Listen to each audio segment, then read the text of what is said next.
Salam dostlar, her vaxtınız xeyirli olsun. Yenə mən bir usta iş başında.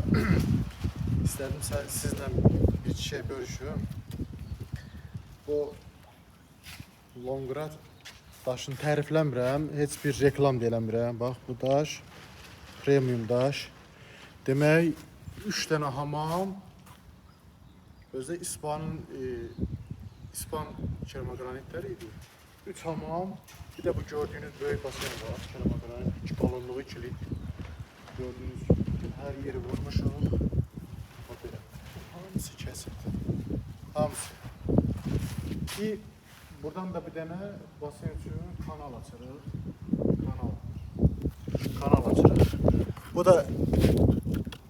da böyle bir teknolojiye su tökmeye ihtiyaç yoktu.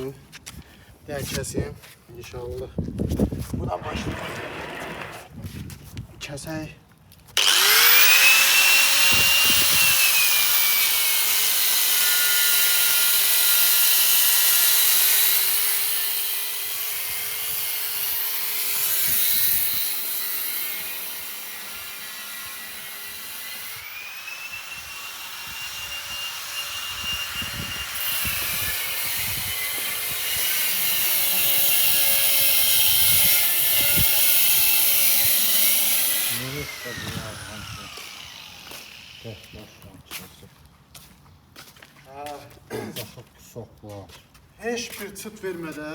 Hiçbir çıt vermeden o premium daşı hem yonur hem kesir. Yani reklam değil. Yani ki tərkib nədirsə onu biz deməliyik də biz izləyicilərə düzgün məlumatı çatdırmalıyıq.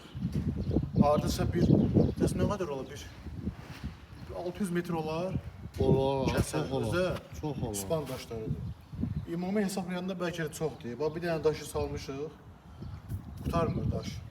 Allah bərəkət versin. Keremagranit də ikilik. Lonqrad İkilik daşlardır hamısı. Bəli. Sərt daşdır. Allah xeyir eləsin.